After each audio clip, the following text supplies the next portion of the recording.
Basahin natin ang Isaiah chapter 1, whole chapter. Ito tayo mag-umpisa. Sabi dito, ito ang vision ni Isaiah, anak ni Amos, na nakita niya tungkol sa Juda at Jerusalem. Nung time na nagahari sina Uzziah, Jotham, Ahaz, at Hezekiah sa Juda, makinig ang lahat, lupa, makinig din kasi si Lord ay nagsasalita. Pinalaki at inalagaan ko ang mga anak ko pero nagrebelde sila sa akin. Kilala ng baka kung sinong may-ari sa kanya at alam ng donkey kung saan siya pinapakain ng amo niya. Pero ang Israel, di ako kilala, ang bayan ko, di ako naintindihan. Lagot kayo, makasalanang bayan, bayang puno ng pagkakamali, masamang lahi, mga anak na tiwali, tinalikuran nila si Lord. Minaliit ang banal na Diyos ng Israel, tuluyan silang tumalikod sa Kanya. Bakit ba gusto niyong napaparusahan? Bakit patuloy kayong nagre-rebuildi? Buong ulo sugat-sugat, puso at isip nangihina. Mula ulo hanggang talampakan, hindi healthy kahit saan, tadtad ng pasa at pigsa, at mga nagdudugong sugat, di nalilinis, di binabalot, di nilagyan ng gamot.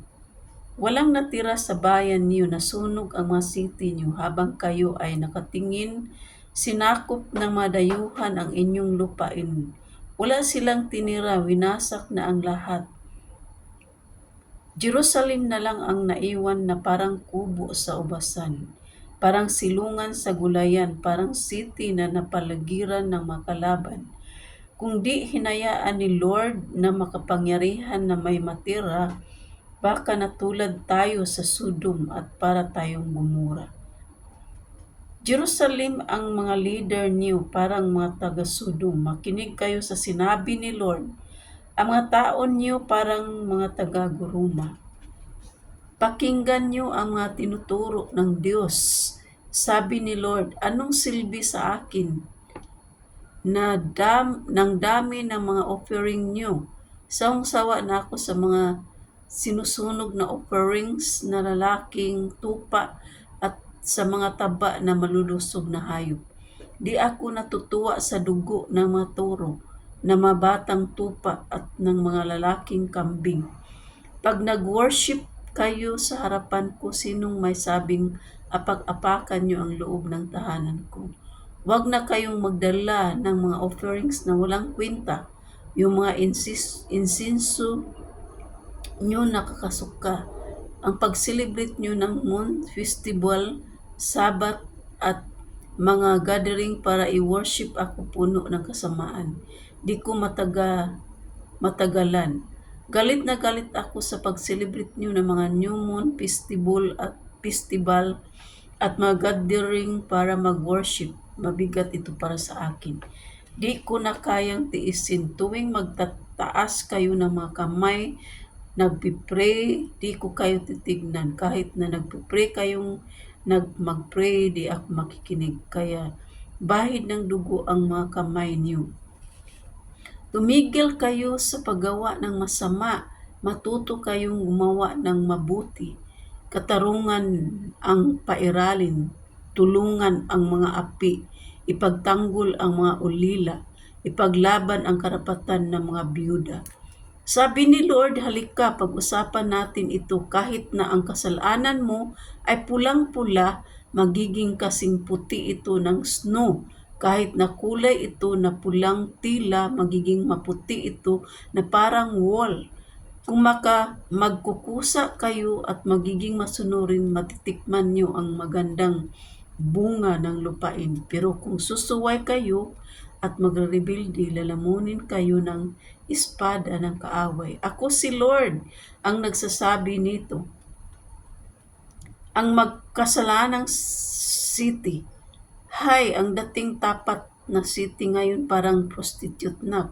Puno siya ng katarungan dati noon.